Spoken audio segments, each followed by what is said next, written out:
Ternheads event, where we talk about career pathways, employability skills, and how to flourish in your first few years in the creative industries. If you find our content helpful and wish to support what we do, please tell your friends about us and sign up free at ternheads.com for more resources. My name is Sam. I'm a full-time graphic designer and founder of Ternheads, and I'm joined today by freelance illustrator and visiting lecturer at the University of Winchester, Connie. And we're here to talk about how to become a freelance illustrator. This workshop is being recorded and will be available on ternheads.com to watch back at your leisure. So without further ado, I will hand over to Connie to introduce herself and to kick things off. So thanks so much, and thanks so much for having me to talk.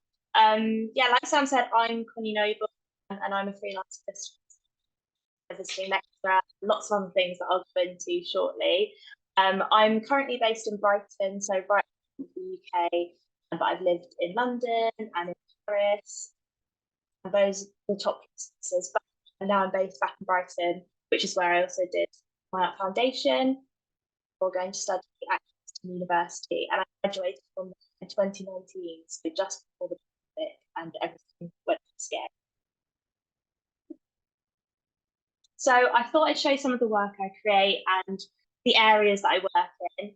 And so starting off from the left, a bit of editorials. That's some work for Money magazine. I've done some branding for a School of Media and the bottom left, I've done some pieces for UN Women, Transport London, which are like some big hoardings. I've done some publishing work, so children's that I worked on right at the bottom, leading on to the right, where it's a bit more editorial work, but Sainsbury's magazine.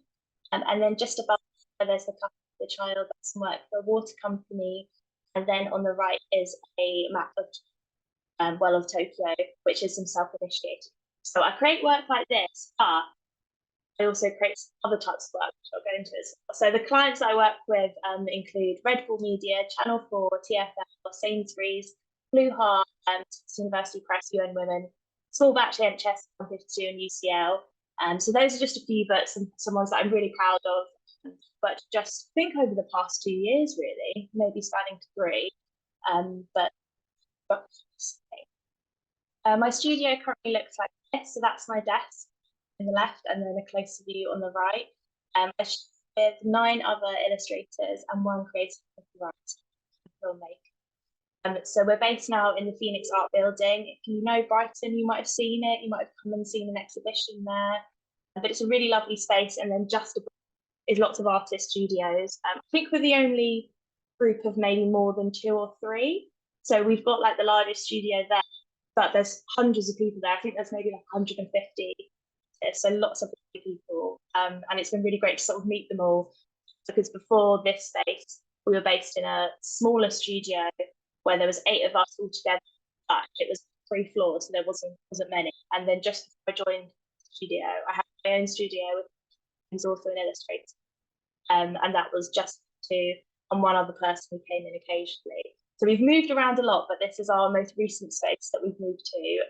We've been there about a month, absolutely loving it. It's been great.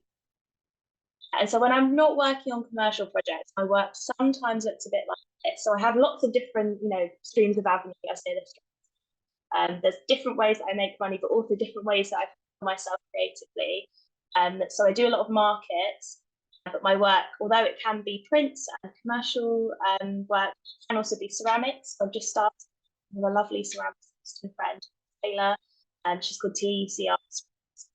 You want to see, and she's basically made these lovely earthenware bowls and flat white cups and espresso cups, and she's just let me absolutely ruin them with illustrations. We started selling them at fairs and online, but it's been absolutely lovely. So when I'm not doing commercial projects, I also do fairs, which I really enjoy. And then I also lecture as well and run workshops. I've been doing that now for about maybe 8-9 months, and I'm just going into another year at the University of Winchester. I don't know if Winchester there. And I don't teach necessarily illustration, but I teach branding, advertising. I'm just on the MA in social media and content design. So lots of different things that aren't necessarily illustration focused. They're sort of dotted around, and we do illustration and we create posters and we do lots of fun things intertwined with that.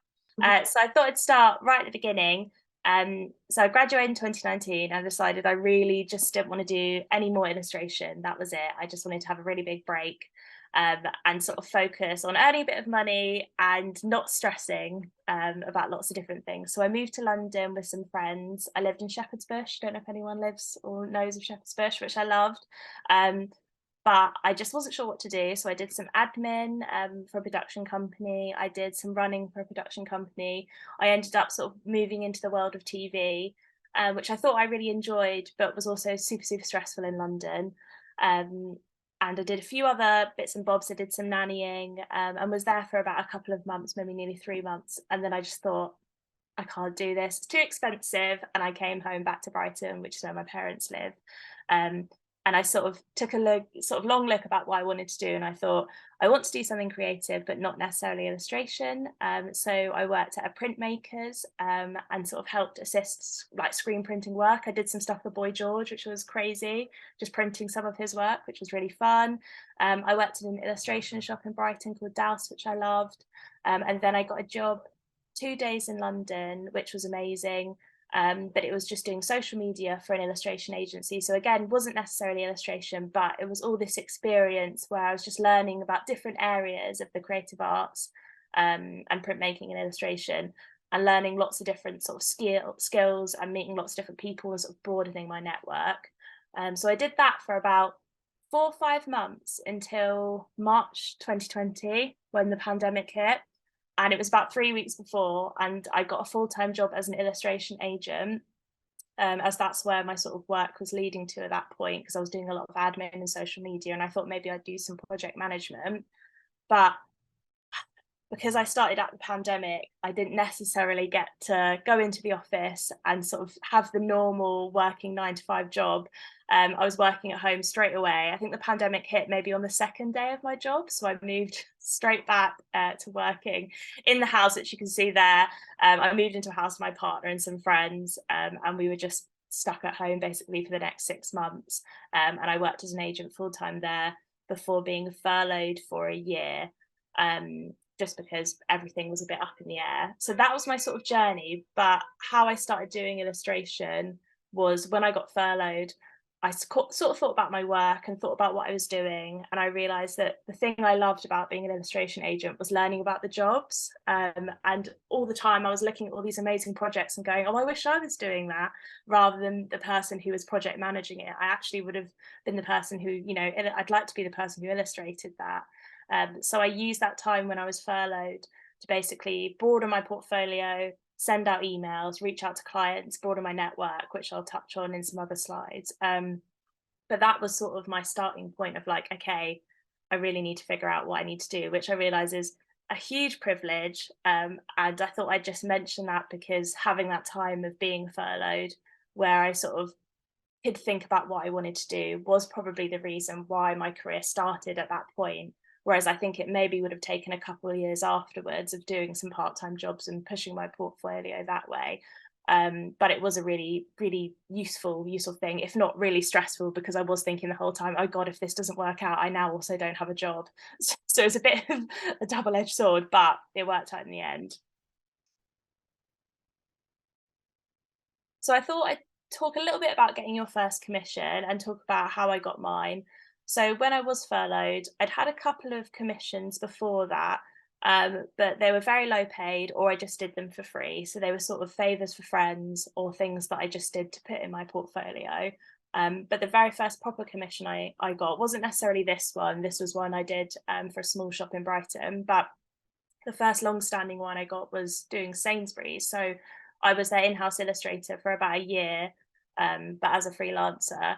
And I actually got that from sending them an email when I was at uni. I think it was in June 2019. So I was just finishing and I sent them my PDF. I got the email just on a whim.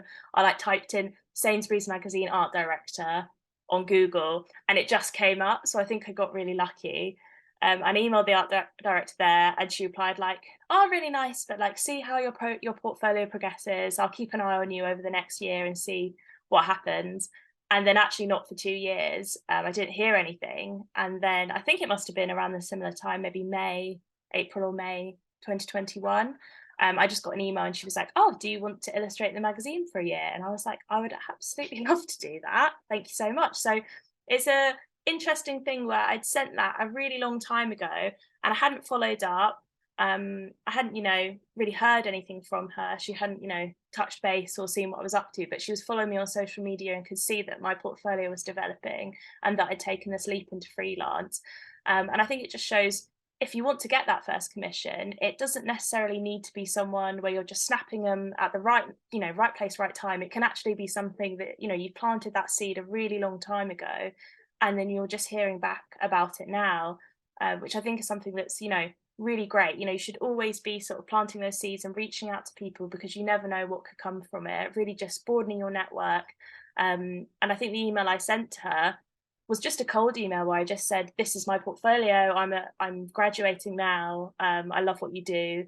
And that was it. I don't think there was any bells or whistles to it. I hadn't had any clients at that point, so that's all I sent. But I'd say at this point, maybe getting your first commission, just make sure that even if you're emailing people who you think, oh, my work's not quite there, or I'm not sure it necessarily fits there, it's still worth reaching out, finding that contact, or even asking someone if it's the magazine you really want to work for, the client or the advertising agency, you've got a friend there, or you've even just Googled the name and you know who they are. Just reaching out and saying, I'd love to just chat in a year, even if you think your work might not be at that point, because you never know what could happen. So that would be my piece of advice. Just plant those seeds early, because you don't know when they're going to come into fruition. And then how do I find / get clients? So I thought I'd talk a bit about how I find clients first. So like I said, I do a lot of cold emailing. Here's some I did, I think just the other day, maybe a couple of weeks ago. I'm still doing it now. Cold emailing is probably the best way to get clients. And if you don't know what a cold email is, it's when you're contacting someone who you don't necessarily know. You might not have had a conversation with them before, but you have their contact details. You know where they work. You know what sort of work they create. And you basically just touch base and say, hi, introduce yourself, say what you do. I usually just say, my name's Connie and I'm an illustrator. And the sort of work I create is like this. So I do a lot of work about food and wildlife. So I talk about that. I say something that I really like about their company. Sometimes you might not have time, or you might not be sure what they 100% do, or what they've sort of been the art director of. So you can always just leave that out, and then just include your portfolio, maybe a little PDF piece. But I think that's the best way to sort of find people and reach out to them.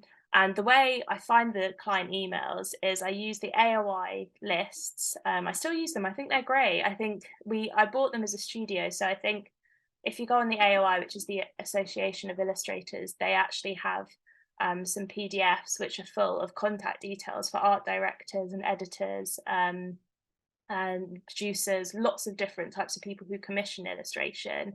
And you can buy them, I think it's £75 for all 3 lists, but you can buy them as a group. So we bought them as a studio, so it was only about £7.50 each in the end. And we see it as, even if you get one commission off the back of that, that pays for that, pays for that list. So I use those lists, but also if I'm reaching out to a specific place, I'll usually just go online, have a look on LinkedIn. A lot of the time you can find the company, find the art director, you can reach out to them via that and just say, can I just send you an email? Some people message on Instagram and say, would you mind if I popped you an email? I don't necessarily do that myself, just because I find a lot of art directors' Instagrams are their personal Instagrams, so it doesn't always feel appropriate to message them. But if they've got a business Instagram, or that their page is just, book covers and they're a book cover designer, then, by all means, reach out and message them and ask. You can always find people on LinkedIn, like I said. And then some of the contacts here that I've found are actually from the Bologna Book Fair. And if you go on their directory, they actually have a list of all of the people who exhibit and come to Bologna Book Fair, which is a children's book fair. So there's a lot of book designers and publishing houses, and they actually include the best person to contact there. So you're not, breaking any GDPR laws by contacting them. That's free for you to have a look at, and you can reach out and just say that I saw that you were going to Bologna. I'm really interested in children's books. Maybe you've done one before, maybe you did one at uni and you're just looking to sort of, see how you can get the ball moving with that. But there's lots of different ways, but I think cold emailing always works the best. And don't be embarrassed when you do it, because I only did about 4 for about 6 months when I graduated, and thought, oh, why am I not getting loads of work? And I think the reason is because you just have to put yourself out there, be confident, and also remember that there's illustrators like me who send about 100 of these a day. So you can't be embarrassed, because, you know, they're probably getting loads and loads themselves. And a lot of the time people reach out and are actually, you know, really grateful that you've sent your portfolio over, because they, you know, wouldn't know where to find you. So touching on that about the network, so how I sort of grow my network, there's lots of different ways that you can, you know, do cold emailing and reach out to places, but there are other ways. LinkedIn's a really, really great one. I think it's a great place to grow your network, also connect with other people like yourselves, you know, so other, you know, graduates, students, or industry professionals. But it's also a really great way of reaching out to, you know, those art directors. A lot of the time, that if you're posting your work regularly on LinkedIn, sort of using it almost as an additional portfolio, it's a good way to sort of see them, to see what you're up to and what you're sharing, without necessarily having to send them an email with every update of work that you're creating.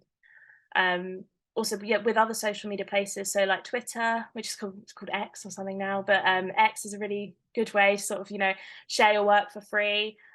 Threads as well, Instagram, but social media is a really great way to network, because you can just put your work out there, have conversations with other people. I've actually met loads of people via social media, like lots of illustration friends. Like I think Katie, who's on this call, I think I saw her name pop up. Like Katie, we've worked together and we met on social media. Like it's this crazy world. Met Sam, I guess, through social media. Like all these things, it's like the best way to reach out and have conversations with people who you wouldn't necessarily be in your like most immediate bubble. So because I'm in Brighton, there is a small creative scene here, but it is small, and Brighton is even smaller. Like it feels like a tiny little fish in a big pond. So if you're not based in London or like a really big city that has that big creative network, social media is a really good way of meeting people.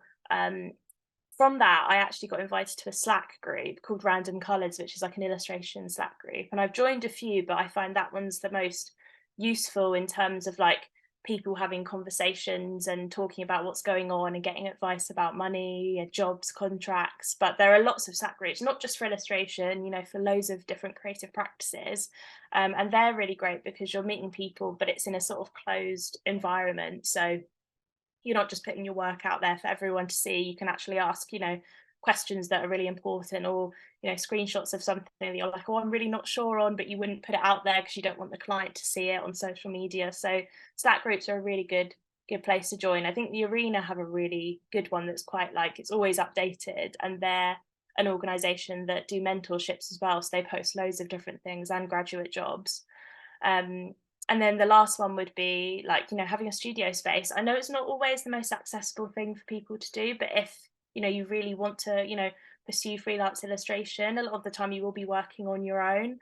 I just don't thrive being sat on my own. I really just like to be surrounded by other people. So for me, it's really important to have that space where I can be around others, chat, and it almost makes it into that 9 to 5 job where you don't feel that you're working really unsociable, crazy hours, because you go in at a certain point, you might have a coffee break, lunch break, and it just gives that bit of normalcy to the day, and also just encourages you to just work normally rather than just working at midnight or crazy hours, which I just think just you shouldn't do unless you absolutely have to.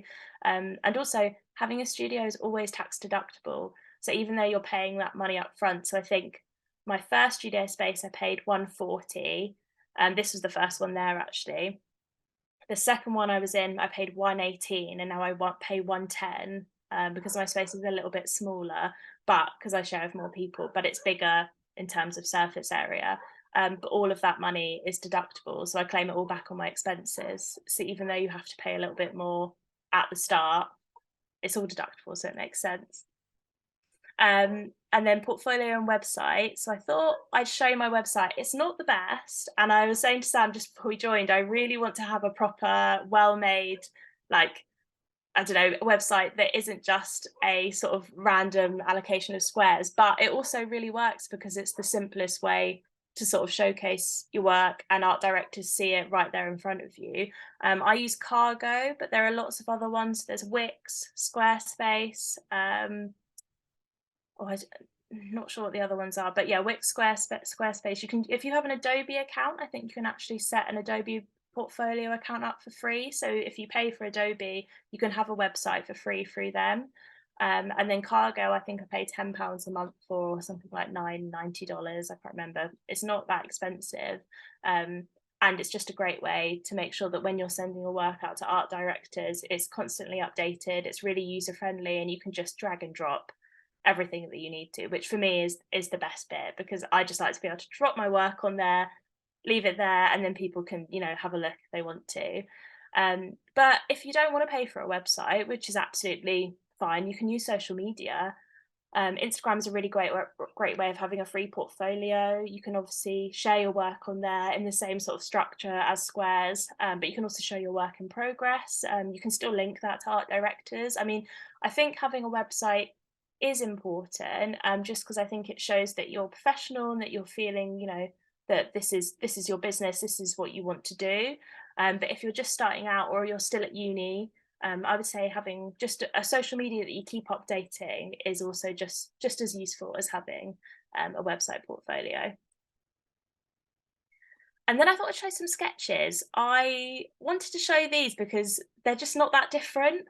And I think a lot of the time with illustration, there's this sort of like fear of like, I still see people who are like industry professionals in their 30s who are like, oh, what does everyone's sketches look like? How rough are your sketches? And mine, I don't think are too different from when I started out. So this is a sketch from a project I did back in 2019 for a cookbook.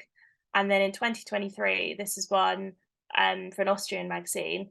And I don't think they're too different. The only thing is I now colour in my roughs, but that's only because I've had a few times where art directors have gone, well, could you just let me know what colours you're using, but not just as a random colour palette, because usually I do a few dots, but now they've asked me to colour them in. So there's not a huge difference. It just sort of shows the colour and texture of what I might be using. But roughs can be super, super rough. As long as they sort of show the illustration or piece of work that you're creating, you don't have to spend too much time doing them. I actually probably spend maybe an hour, like if I was doing like 3 to 5 sketches, like not a long time at all, because, you know, for that sort of place where you're blocking out sketches for a project, really you want to be creating as many as you can, just so you don't get stuck on that first idea. And you also don't want to give the client too many things to pick from, because they might pick an idea that you really don't like. So I usually create 3 to 5 for myself, and then I just send the client 1 or 2. If I really like 2, I might send 2 for them to have a look at, but most of the time I just send 1. Because I've had times where friends have said, oh, I've sent an art director 5 sketches and they picked the one I absolutely hate, and I'm like, that's why you don't send it. Don't give them a choice. You just got to pick the one that you like best. I don't know if that's the right advice to give, but that's that's how I work. And then with clients and managing money, there's loads of different ways to go about it. I manage my money myself. I don't have an accountant, but you can. I think a lot of people have them. They're not too expensive. I think it's like £200 for the year to have an accountant most of the time. Sometimes they're a bit cheaper, sometimes a bit more expensive, depends who you use. An accountant will just help you with your invoices and all the receipts that you have, and they'll just help fill out your tax return for you. Sometimes they'll just do it completely if you've given them all the information and just check that everything's right. But I prefer just to do it myself. It's just a personal preference, and I find that it's not too difficult now. I've got into the rhythm of it. The main thing to do is just get into that habit of creating invoices and just labeling them correctly. So with an invoice, you can really call them anything you want, but they need to be unique to you, just so you've not got 2 of the same. So mine actually are just labeled 2021, which is when I started properly freelancing full time. And then they go up to this day. So I actually haven't changed the year. I just keep them as they are. Maybe one day I'll go to 2022, but that's where I am at the moment. And then, I mean, a lot of the time, if you have an agent, they might do some of this for you and help you manage your money. There's also apps like QuickBooks. I sometimes use that when it comes around to December, if I've kept all of my digital receipts. I think in December, you can get like a 3-month trial of QuickBooks for like £1. And then sometimes I have done that thing where I bought it for £1, taken a picture of all the receipts, and then they'll create the digital files for you and help you with your tax return. So that's a sort of cheeky way of doing it. But the main thing to remember is just keeping all of those receipts for things that you can claim back, especially in the UK. And I think in America, you can claim back a lot. There's so much that I've not even thought about when I started doing illustration. So like if you have a coffee meeting with a client, you can claim back having that coffee. If you have a car and you drive to and from your studio, you can claim back the petrol with that. There's loads of different things, but you can look that up on the HMRC website, and they're there to help you as well. The one thing I will mention is if you're doing your first year of full-time freelance illustration, there is a thing called tax on accounts. It's very boring, but I didn't know about it when I first started freelancing, and it was a very stressful situation where once you earn over the tax bracket, you have to pay double what you would pay. So if this is your first year freelancing and say you've had a really good year and you've earned 30 grand, and say you've claimed back 10 of that with loads of expenses, you might think in your head, oh, I'll only pay 20% of that, so I'll only be paying 2 grand, but you're actually not. You'll be paying national insurance, and then you'll also be paying yet next year's tax as well. So you'll probably be paying something more like 5 to 6 to 7, sometimes more. So it's just having that in your head that once you start earning that amount, that you need to save every year in advance and keep paying it off like that, which I think is an absolutely stupid way that the system works. But it's good to know that now if you are looking to do freelance illustration, because it is something that can come back to bite some people if you didn't save enough, or if you weren't prepared for it and it just comes through with that tax bill. So look up tax on account. That's a very scary, but if you're prepared for it, then it's fine. And then, do you need an agent? I thought I'd talk about this because I used to be an agent myself, and now I'm an independent illustrator, so I'm not represented. There are lots of pros and cons. I've put a couple of agencies there that I think are really great in the UK and America. So Jelly, Handsome Frank and Folio, versus doing it on your own. I don't think you need an agent. I don't think anyone needs an agent. If you're getting work yourself and you feel confident reaching out and managing your projects, then absolutely do it yourself. Agencies often take a percentage, so they can take between 20 to 30%, sometimes a little bit more, depending on the project. If they're getting more involved than maybe just managing it, if they're involving a production team, they might take a certain amount more. But they can be very useful, and they obviously do a lot of the promotion and social media for you. They obviously have a website, section all about your work. And if you are dealing with a bit of a stressful or a bit of a mean client, then obviously they're going to be dealing with all of that for you. You're not going to have to be dealing with that stress. They also will be chasing your invoices for you, so you don't have to deal with that. And then sometimes they'll pay you in a structured way, so you'll get almost like a fixed amount every month, rather than you might get loads in one month and nothing the next month. So there's lots of different ways they do it, which are great. But on the con side is that they are taking that percentage from you. And also most agencies, if not all, will take a percentage of work you get yourself. So if you end up getting 90% of your projects are through your own contacts and through people who've come directly to you, or you've reached out, your agency will still take a percentage of that. Which can cause some tension, where artists obviously think, well, no, that's mine, but that's how it really works. So you do have to be aware of that. I still think having an agent is great. I used to work as one, so I can't really badmouth it, because I think they do a lot of work, and I worked so hard when I was an agent to get a lot of work and manage those projects, and they obviously really push to get that budget as high as possible for you. But also at the same time, you don't always need an agent. I do it myself now, and I really enjoy it. And because I have that experience of project management, it means that I don't necessarily find it stressful, and I don't really mind if a client's a bit rude, because I've dealt with that for quite a while. But if you are someone who maybe gets a bit upset with critique, it might be worth looking at having an agent, because they can often, do that delegation and also help you manage that time and that feedback well.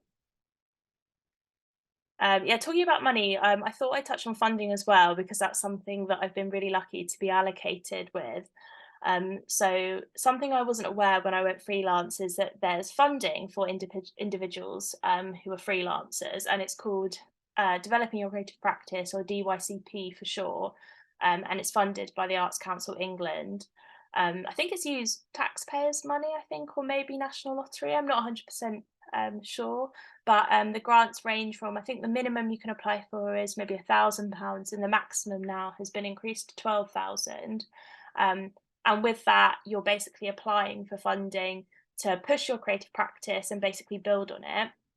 So last year, I wasn't really sure what I was doing, and I wasn't sure where I wanted to take my practice. I was doing a lot of editorial.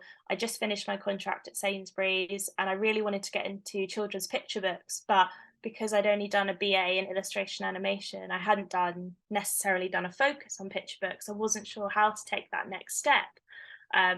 So I thought, how do I do this? And that's actually when I heard about the DYCP. Through CreativeCoffee Morning, which was a venture that me and Katie did last year, which was a really great online sort of organisation where we hosted talks where people came in and talked about their creative practice. We all had a coffee and a little chit chat through sort of the COVID dark ages, which was really great. And when we did that, we were introduced to Kai Burton, who's really great. I think I've sent Sam a link about him, and he'd actually been awarded the DYCP funding, and because once you're awarded you can't reapply for it for quite a long time. I think it's 10 years or something. He was just basically promoting it and saying, if you want, I'm here to help you apply for it, which was amazing. And he's a creative counsellor and coach, so he gave some really amazing advice. It's almost like therapy about your job, which I absolutely loved. And I had a chat with him about it and said, I'm really interested in applying, but I want to do a children's book MA, but I know you can't use this funding to do an MA. So what do I want to do? And he gave me one of these questions, which was, in the next 1 to 3 to 5 years, I would like to. And I started having a think, and I just wrote down what came to my head. And I really wanted to do some more workshops and talks in universities and colleges. So I hadn't worked at Winchester yet. So I thought that's something I wanted to do. I also wanted to do some publishing projects. I wanted to keep pursuing freelance. I didn't want to go back to working full time. And then I also wanted to, travel and see the world and look at different exhibitions and try areas that I hadn't properly done before. So it's weird reading it back. I saw that it said like pottery, which I've now done, which is really lovely, and doing talks in universities and colleges, which I now do as well. So it was really nice to see when I looked back at this for this presentation. I was like, oh, okay, I've done this. This is something that's worked. So I applied for it and was awarded the grant. I think I got awarded, not that the max is increased to 12,000 now, so I think I was awarded 10,000. And that was basically to pursue a portfolio of children's book illustration. And with that money, I went to Porto last year, which I loved because they've got a really vibrant children's book illustration scene in Portugal. I did lots of things. I did some short courses. I did some mentoring. I was meant to go to Bologna this year, but I couldn't due to some different situations, but I'm going next year. And I also did my first children's picture book, which was crazy. And I signed a contract with that. So I'm meant to be doing 3, I think, in the next year with the same publisher, which is really fun. And hopefully it'll be increased to 10 if they keep renewing it. But it's just down to funding. So it has really worked, and I really enjoyed that. And it wasn't something that I was aware was out there. And it's there as long as I think you've been freelance for 1 year and you've declared yourself freelance, anyone can apply for it. And I would really encourage you to. And if anyone wants to chat about it, I've helped a few people apply for it and looked at their portfolios, and a few people have been successful, which is really great. So if you want to send me an email, please feel free to. And also lots of people who have DYCP funding are more than happy to chat about it, because you can't gatekeep it, because once you've had it you can't get it again. So everyone's there like, yeah, let me just show you my portfolio and all the tips. So it's like a really nice community of people who want to share it. But that's a really good thing if you've been freelance for a year and you're not sure what to do. The funding's really great. So yeah, to wrap it up, I've got some final bits of advice. So number 1, always follow up. So if you if you don't hear from someone on LinkedIn or an email, feel free to follow up in a year or even a week or 2 weeks if you haven't heard. It doesn't annoy anyone, and people just want to hear from you. It also shows that you're interested, and that's the most important thing, because that's what people will see. They'll be like, this person's interested, and they know what they want to do. 2, make connections with people outside your immediate circle /city you live in. You know, like I said, you know, if I hadn't made those connections with people like Sam or Katie or lots of different people I've met, you know, across the globe, if I just stayed in my circle of Brighton, I probably would only know about 8, 9 other people. That would be it for my creative circle. But, you know, social media really helps, meeting people and having those conversations, and also just like chatting on Zoom or even in real life. It's lovely. When I first moved to Brighton, I just messaged a few people on Instagram who I knew lived here and was like, oh, do you want to get a coffee? And it's really nice because you're making those friendships, but also chatting to people who do something similar to you. So yeah, make those connections. Number 3, consider moving outside of London if you want to be freelance. I put this in there because I do actually think it's a very like serious thing to say. I know a lot of people, when they graduate especially, or feel like they want to pursue the creative arts, move to London. But if you want to be freelance, because the cost of living is so expensive there, and freelance can be so up and down, living outside of it, and you know, because it's all online now, every conversation, I don't really have in real life portfolio meetings ever. They're always via Zoom. You don't need to live there. And if you really want to pursue freelance, but you're thinking, oh, I'm not sure if I can do it without doing a full-time job, then just move outside of there. Like I moved to Brighton, which is an hour away from London, so I can still get there. But there's loads of different places you can live. I've got friends who live in Edinburgh, which is obviously miles away, but you know, it's wherever you feel comfortable and where you feel you can pursue a job seriously and not really worry as much about money. So yeah, consider moving outside of London. Number 4, try and not attach yourself to your work. So your self-worth, that's something that a lot of people do. So if you're not getting work, a lot of people start to go, oh, is it me? I'm the problem. Everything I do is rubbish. But I know it's really hard to say, but try and not attach your self-worth with that work, that you have to keep them completely separate. If you're not getting work, you just have to say it's because of what's going on in the world or the climate or the time of the month. You know, it's August, everyone's on holiday. You know, you can't put it down to yourself all the time. So try not to attach those things too closely, and just see it as a business rather than the center of everything, because it will really help you just in the long term. Diversify what you have and do multiple streams of creative play, income, and experimentation. Again, this really helps with your self-worth and just not focusing too much on getting commercial clients. And if you feel that it's not necessarily viable all the time to do illustration, I'd say 90% of the people I know who, you know, you'd probably look at and think, oh, they're full-time illustrators, that's all they do, they're amazing. Most of them will have another stream of income, whether it's a shop, they do markets, or they lecture.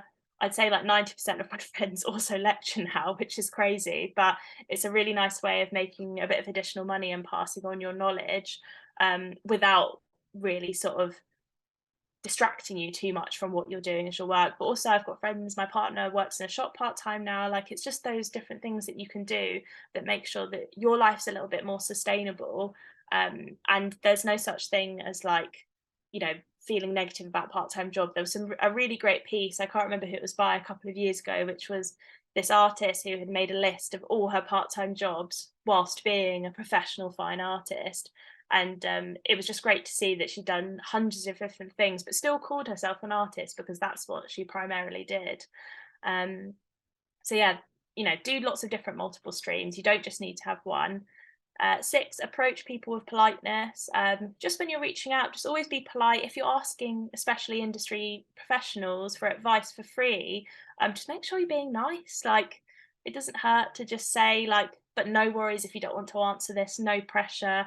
A lot of people will be happy to give you their time, but just make sure you're not asking too much, and just make sure you're being polite, because you've got to remember at the end of the day, they're not being paid to contact or follow up with you, especially if it's a client where you're just asking if they've got any work.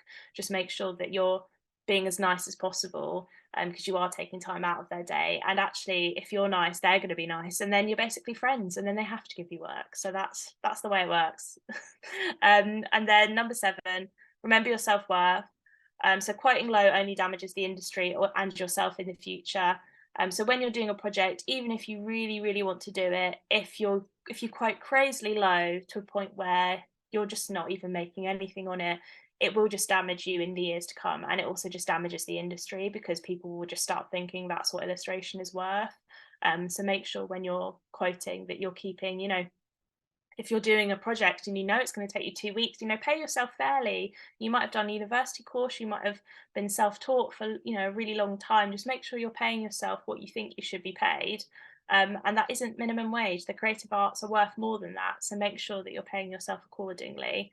And then also dream big, like you deserve the life you want. This is a very cheesy one, but I say it all the time to like my friends that I always dream really big for what I want with my life, and I encourage anyone else to. Like, you deserve the exact life that you want, and you don't deserve anything less. So if you're doing a project and a client's being really horrible, you don't need to work on that with them. Or if you really want to work with Nike, but you just think, oh, I'm not cool enough, or I can't do that, just do it. Just contact. You don't know who's going to be there and who's going to find your work. And if you want to be freelance, but you just think I can't be freelance in this certain situation or this place, then move. You know, you deserve exactly what you want out of this life. Like, you've put all the time in already. So yeah, just dream big. And that's my final note to leave on. And then I thought, this is a very cheesy one, but this is a picture of me and my friend Sorrel, who we worked on the Transport for London UN Women brief together. And this was a sort of moment where we were like having our photo taken at this like press event with like Deborah Francis White and like all of the Guilty Feminist pod. And I was like, oh, this is like my dream life. And this wouldn't have happened if I hadn't just reached out. Like, we worked together and we both just reached out and were like, oh, we'd love to do this. And they said yes. And it's one of those moments where if we hadn't done that and gone, should we just take that leap, then we wouldn't have been there and done that together. So yeah, I'd end on that positive note. Fantastic. Thank you so much, Connie. And I have put your contact details into the chat if anyone wants to connect with you. We've had a few questions come in that are great, so hopefully we'll have time to get to all of them, but keep putting them in the chat if you have any more, and we'll hopefully get round to them. But the first one I want to just ask, could you share the Slack channel name that you've got on your networking slide? It's this one. You have to, I don't know how, I think it's spelled this way, or I'm just putting it on I can't remember the exact way to spell it. It's run by, it's either one of those. It's run by a person called Emil. They're absolutely lovely, but I think you have to email him to ask to be part of it, because it is for industry professionals rather than people who are at university. But if you just send him a little message or find their Twitter, they've got a Twitter, and then they also do open calls for people to basically reach out and be part of it. But they're super inclusive. They just like to keep it, because there is client information shared, they just like to make sure that it's people who are illustrators and not just like art directors or random people. But yeah, they're a lovely Slack group. Great. And just for the recording purposes, this is called Random Colours. So I'll make sure I put this in the notes as well on the recording on the website. So yes, thank you for that. So then our next question is from Nirmal. They are asking, do you have any tips for fitting illustration in around another job? Yeah, so I find the best way, this is not always the best way, but if you're doing a job that's Monday to Friday, and you're trying to fit illustration in, I did just work at the weekend sometimes when I was building that portfolio when I was full-time.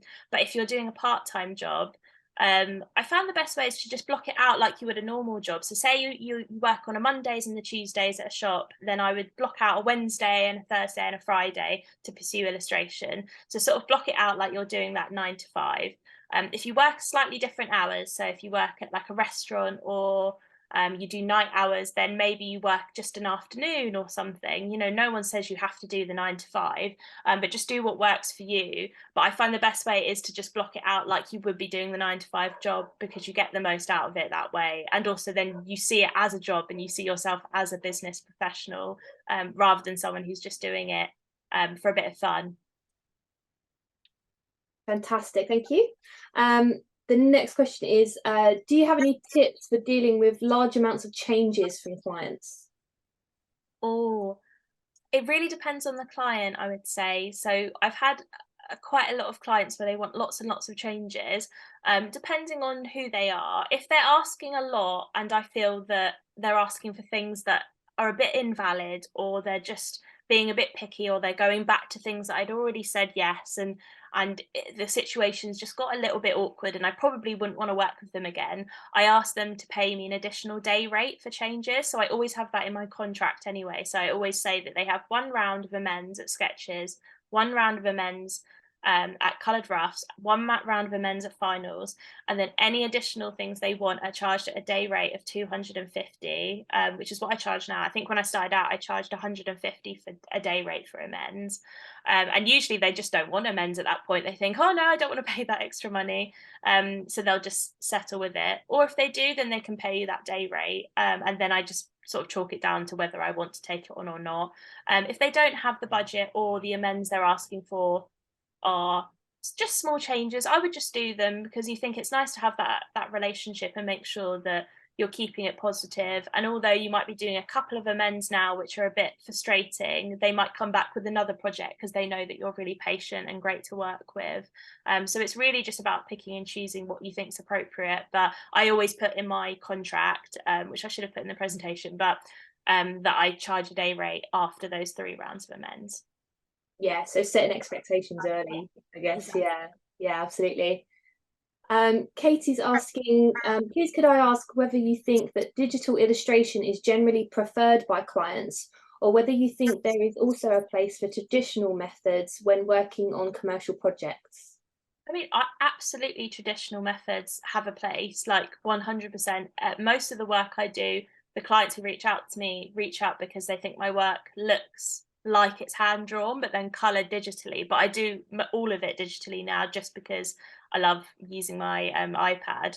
But there's definitely a place. Like, I've got friends who work almost completely traditionally and then just like colour block things in. My partner, who's an illustrator, up until very recently, he only got an iPad last year. He did everything hand drawn, and worked for some like crazy clients who you think, oh, I wouldn't know they would use, traditional hand drawn methods or, collage. But there's absolutely a place, and there's so many illustrators out there that work hand drawn and get loads and loads of work. And I think actually you have more of a chance of getting really interesting clients if you do that hand-drawn tactile stuff, because there's a big calling for that now, because with everything that's happening with AI, a lot of people want to know that their work, it is actually made by a person. So there's definitely a place.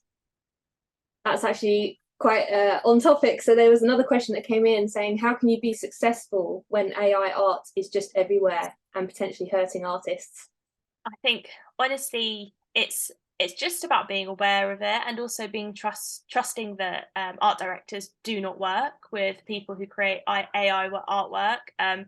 You can tell at the moment. I know obviously there's a bit of uncertainty about what's happening in the future and whether AI is something that people are going to be able to detect. I know working at the university that we're trying to tackle and understand how we can see whether a student's work is theirs or AI, because we don't know.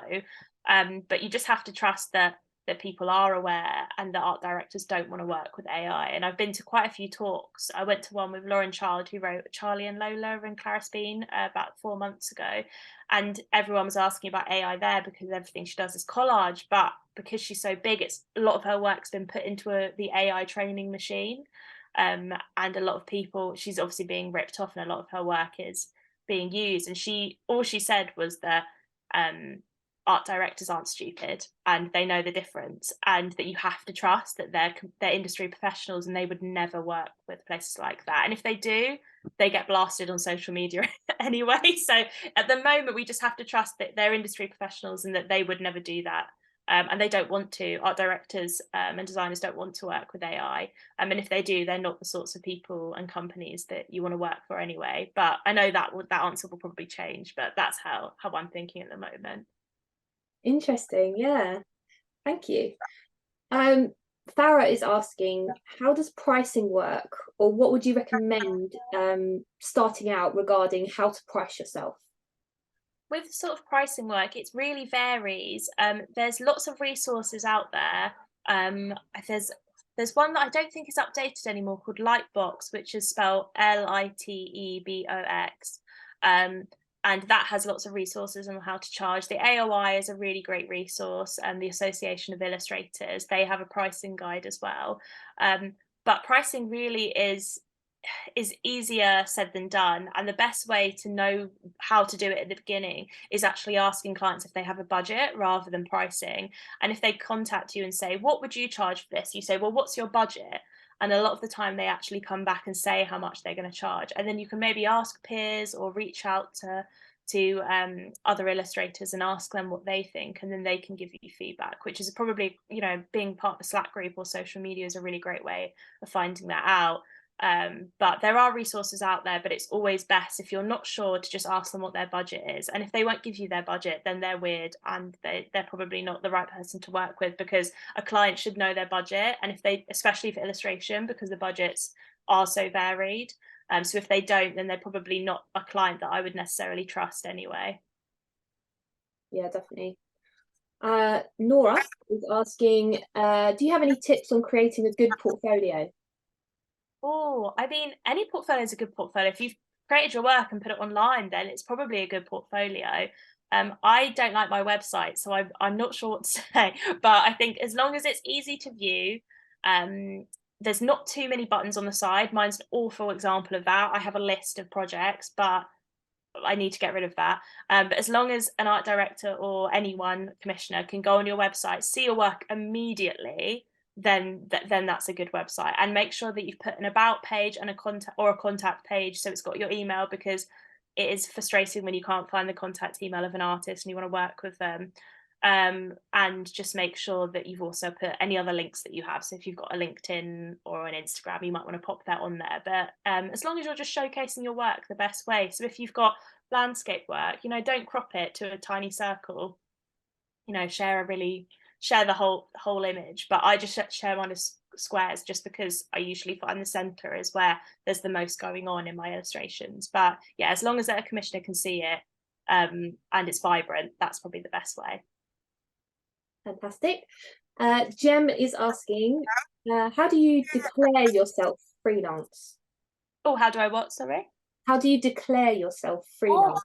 So you need to go on the HMRC website. It seems really scary, but I did it when I first graduated and it wasn't that bad. You just go on HMRC free, and then just type in HMRC declare myself freelance / self-employed, and you want to be a sole trader. Actually, well, you might want to be a business, I don't know, but sole trader is what I am. And then you just need to declare yourself. The only thing I will say is, if you're looking to go on job seekers, you can't when you're a sole trader. I don't know why they've changed it, but if you've left uni and you're looking to go on job seekers allowance, you can't when you're a sole trader. So seriously think about that, because I didn't. And then when I thought I might go on job seekers while I'm looking for a job, I actually couldn't. So then I was like, oh God, okay, I have to actually get a job now. This is very stressful. So if you've just graduated and you're not sure, and you're thinking about that, or if you need benefits for any other kind, so disability benefits, I don't know if you can get them at the same time, so it's worth having a chat with someone before you do that. But yeah, just type in HMRC sole trader declaration and it should come up, and it's super simple. Thank you. The next question is, do you set a quota or number of art directors to contact every day or every week? Oh, no, I think some people do, where they say, like, I'm going to contact like 10 people today, but I usually just do it until I get a bit bored. So sometimes that could be 100 if I'm just like listening to a podcast, but sometimes it's 1, 2 if I just decide I'm a bit bored and I don't want to do this. But it's really down to you. I'd say the best thing to do is about 10 a week if you're just starting out, because then you can craft really nice emails that actually have a lot of information in. But it's really down to you. It's until you get bored, really, or until you make a mistake, I find, or put the wrong name. That should probably be the stopping point for you to know that's enough today. Yeah, fantastic. And I guess as long as you're personalizing them as well as you go along. Exactly, and you're not just copy and pasting everything. Yeah. So I think I find it's usually until I get bored, or you put the wrong name and you think that's it for today. I've done far too many if you start making mistakes. So yeah, just do as many as you're comfortable with, I think. Yeah, so it's a personal goal rather than exactly, there being like yeah. Cool. Okay. Katie's asking, how did you get your teaching job at Winchester Uni? Oh, so when I think it must have been September last year, maybe November, I can't remember. Yeah, September or November last year. I was thinking about doing teaching more seriously, and I thought about doing teaching as like a more regular than I do it now. So I do it now once every 2 weeks for about 6 hours, sometimes a bit less. But I was thinking about doing it 2 to 3 days a week, and I had an interview to do that at another university for an illustration course, and I wasn't successful. And I thought, oh, I still really want to do this. I had the interview and I thought that's actually given me the itch that I really want to do it even more. So just applied for a job on the whim that that I think Winchester had just put on LinkedIn it's called VLing, but it's visiting lecturer.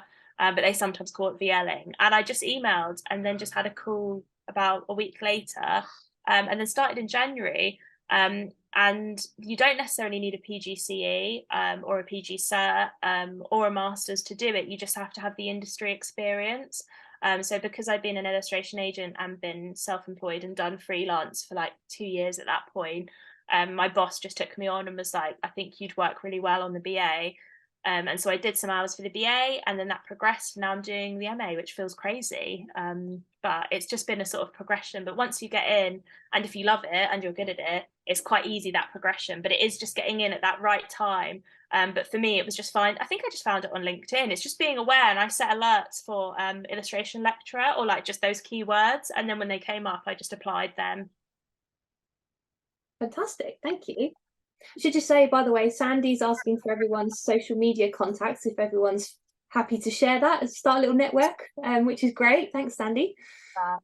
Kendall is saying, did you have many different illustration styles and decide on a specific look for your brand? If so, what was that process like? Oh no, I think I just developed it at university, and then sort of after uni, I just developed it more. I think my style was always there, but it just adapted and sort of fell into place. The best way I would say to find your style is just try lots of different things. I've always loved hand drawn illustration, like especially I did a semester.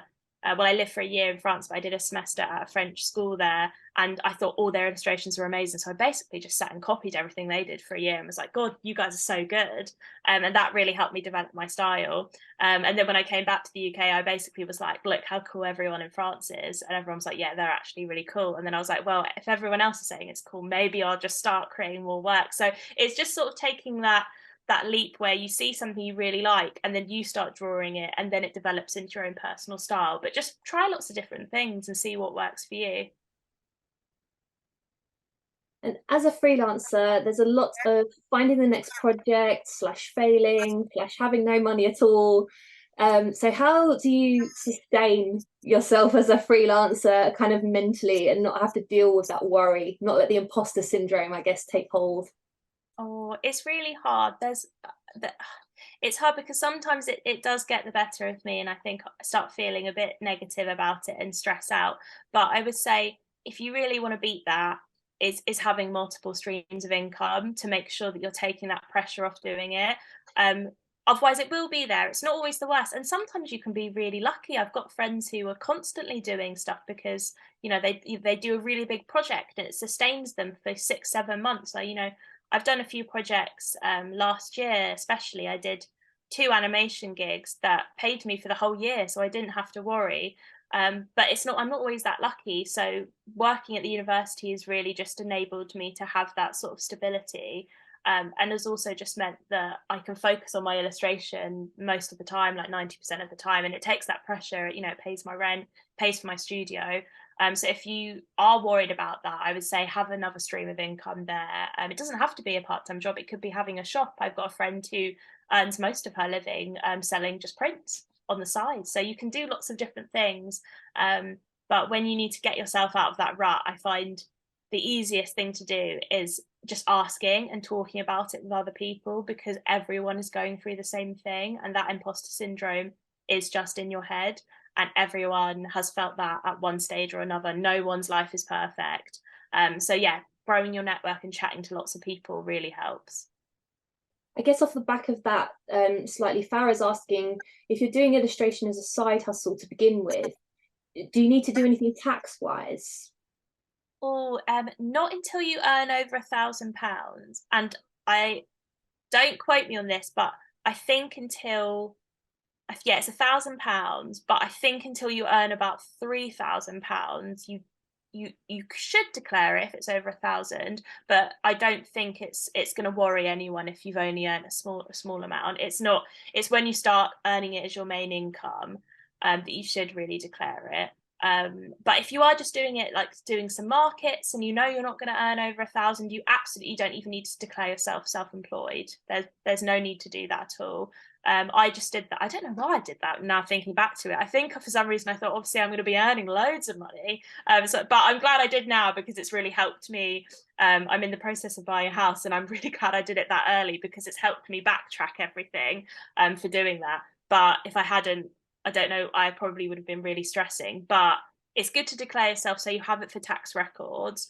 But you don't need to if you're just doing it as a part-time thing. But it's useful, because if you ever do need to apply for a mortgage, or you need to prove that your earnings are a certain amount for anything really, so if you want to get a business loan for, I don't know, you're opening a shop, then you do need to have that in place. So it's worth doing, even if at the moment it's a side hustle, because you never know when you might take that leap and do it full time. Yeah, absolutely.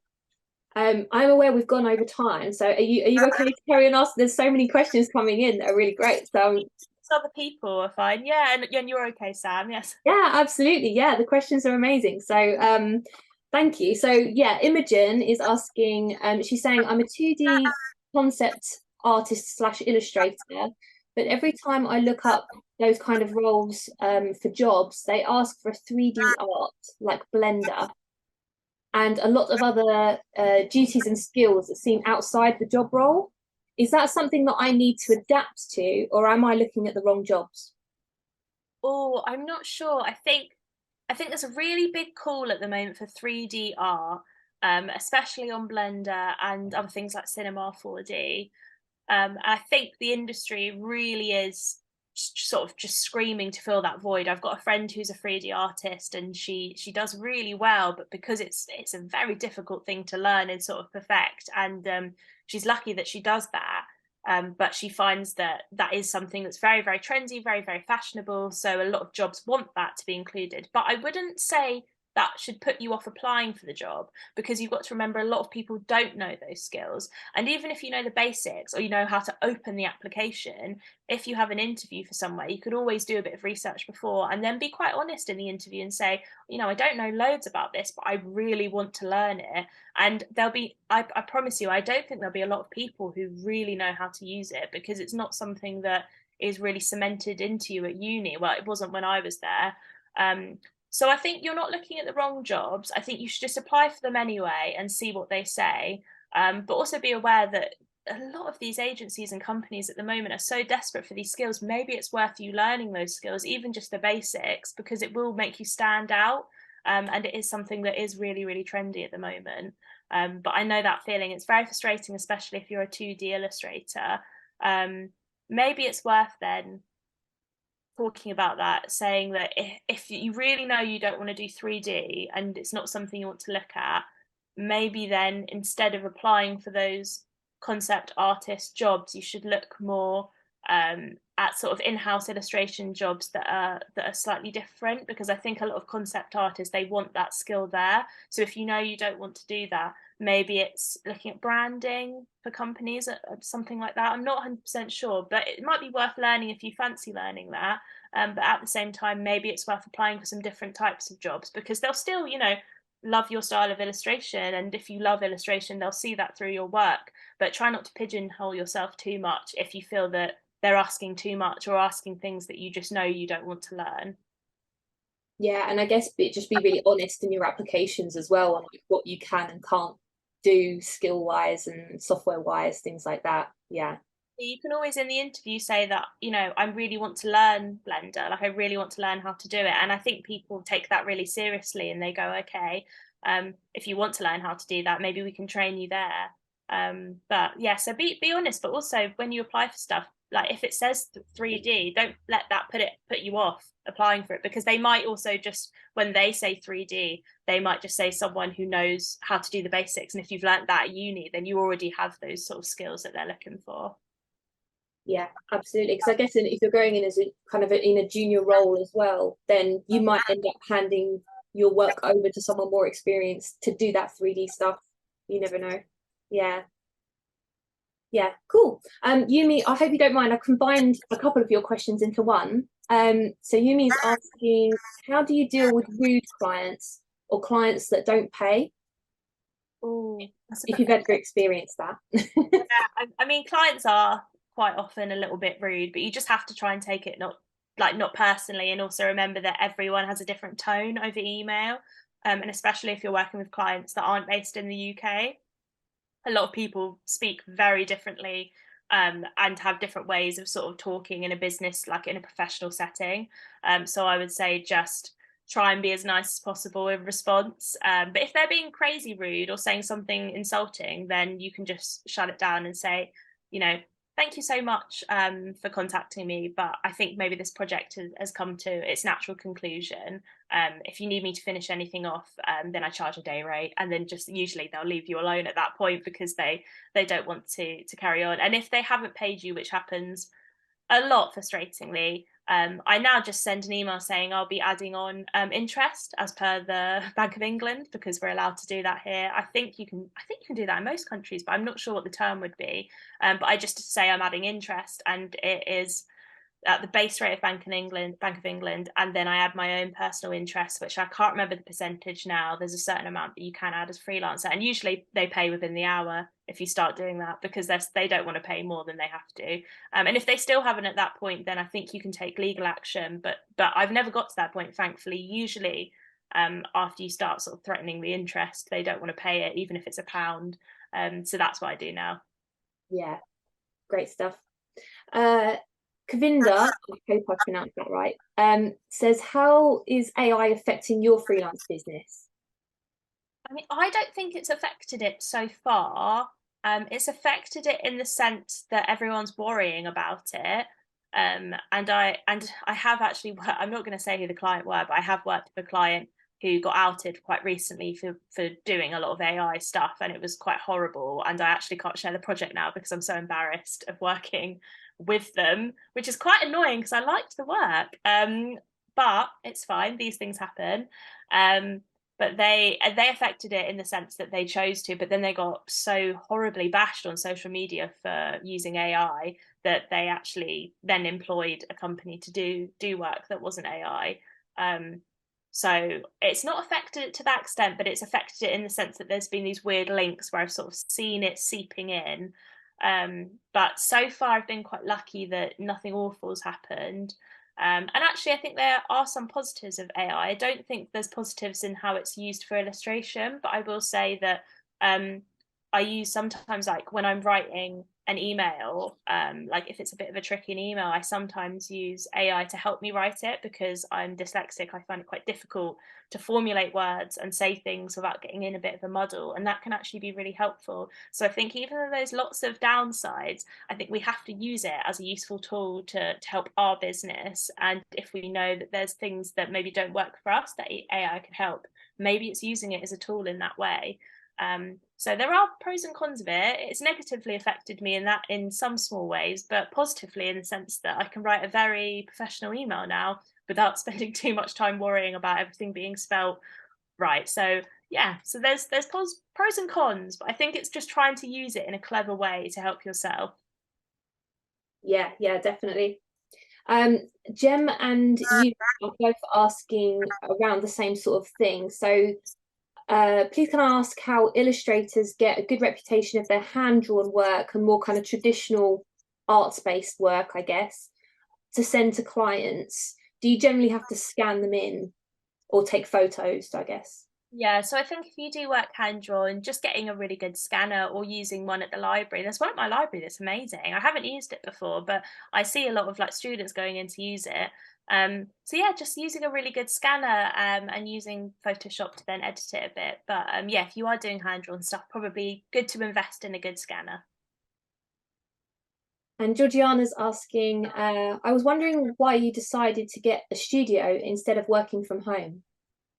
Oh, I mean, I think the reason why I first got a studio was because I lived with another couple, and one it's such a weird way of doing it, but one of girls I live with, she worked night shifts. She's a midwife, and it just wasn't feasible for me to work at home because if I had a client call and she was asleep, it would just be not very fair on her. So I actually was like, I can't work in the day now because it's not fair on her, and also I don't want to put her through that thing where she's like, no, don't worry, you can chat. So it just made more sense at that time.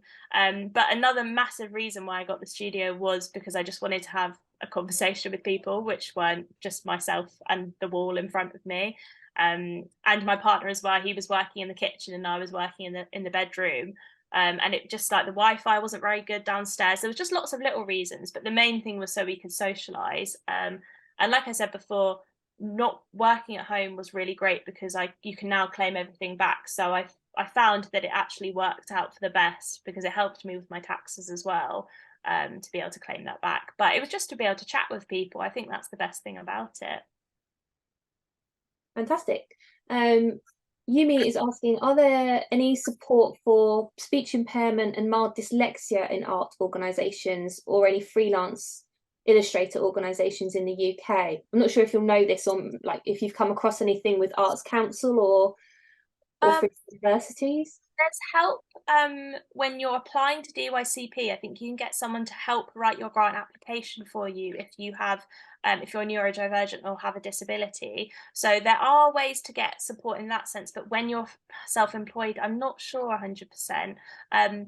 There might be some organisations out there, but I find for the most part that a lot of creative people themselves are actually neurodivergent or class themselves as having a disability. So a lot of the time people have that, so they're respectful that other people are also going through that. So it's not necessarily that there's this atmosphere that it's annoying anyone, or for some reason what you're doing is being a bit difficult. So you can always be open and honest about it and have a conversation, but I'm not sure what there is, especially for freelancers. But there's definitely, when you're applying for applications and jobs, there's always going to be that help there, and especially at universities, there's always help there. There's always support in one way or another, whether it's pastoral or for a specific need. Yeah, I think Art Council are pretty hot on that kind of stuff, aren't they? Yeah, there's a dedicated helpline, I think, specifically for people who want a bit of an extra hand for applications. Yeah. On that note, actually, Katie's asking, if you apply for the DYCP and have to submit a detailed plan for how you will use the funds, is it okay if your plan changes slightly in terms of the focus, the materials, or the approach? Or does the plan have to be adhered to rigidly if you're successful? I think it does have to be adhered to. There can be small changes in the sense, like, so I did a mentorship, but I had a different mentor than I'd initially picked because the person I picked went on maternity leave. So obviously it was part of the same organisation, but that was like a small change that that doesn't matter. Like, they're not fussed about that. Or other small changes, like, say you're pitching that you're going to do a children's book about this one specific thing, and then it's actually maybe a little bit different. I think that's fine. But I wanted to go to Bologna as part of mine this year, and I couldn't go this year because I needed to be in Brighton, and I was like, oh, I'm not sure if this I therefore work. So I actually emailed them and they said, oh, you'll need to go the year after to get the release of the final amount, which is you get 90% at the start and then 10% at the end. But that was fine for me because I actually wanted to go at the end anyway, so it made more sense. But you do have to adhere to it quite strictly. But also it's worth noting that they don't ask for a lot of evidence. So say you haven't done something because you really couldn't, because something really awful happened, or it just didn't work for you. You don't have to supply that evidence to them. It's really just down to whether you want to or not. It's obviously good to be honest, but if there's one thing, like you were meant to go to a meetup or go to a specific event and you just you were really ill, you don't have to tell them that you didn't do that if you went to another event instead, or use the money accordingly. So they are strict, but they're also not horrible. They're very supportive and they understand. And they also don't ask you to upload millions of receipts. So don't stress if you do one thing differently that they're going to come after you. They're quite flexible. Fantastic. Well, thank you so much. I think that's all the questions. I'm sorry if I've missed anyone. But I will send an email round to everyone who's been on here. I've seen everyone sharing their information, which is fantastic. Thank you so much, Sandy, for suggesting that. That's really cool. So hopefully you'll all kind of link up with each other and carry on supporting each other as well. So yeah, thank you so much for joining us tonight and for sticking around a little bit longer as well. Sorry about the sound issues as well. There's a bit of feedback going on, I think, and yeah, a bit of dodginess at the start, but we'll share the video, any notes, any links, the slides and everything on the ternheads.com platform. So again, I'll send an email round as soon as I get that all edited and up for you. Do check it out as well. Sign up for free at ternheads.com. You can also find Katie's talk that we did a couple of months ago, I think it is now, on freelance illustration and working in TV with an illustration degree. That was fantastic. And also we have Claire as well. She's in the kind of greeting cards and gifting kind of area with illustration. So yeah, lovely people. And thank you so much, Connie, again, for being such a brilliant host tonight. There's so much fantastic information and resources and links and everything that you've covered. So thank you so much, and thank you so much for everyone coming. There's lots of love in the chat, which we really appreciate. And yeah, thank you so much again to everybody, and especially Connie, and we'll see you at the next one.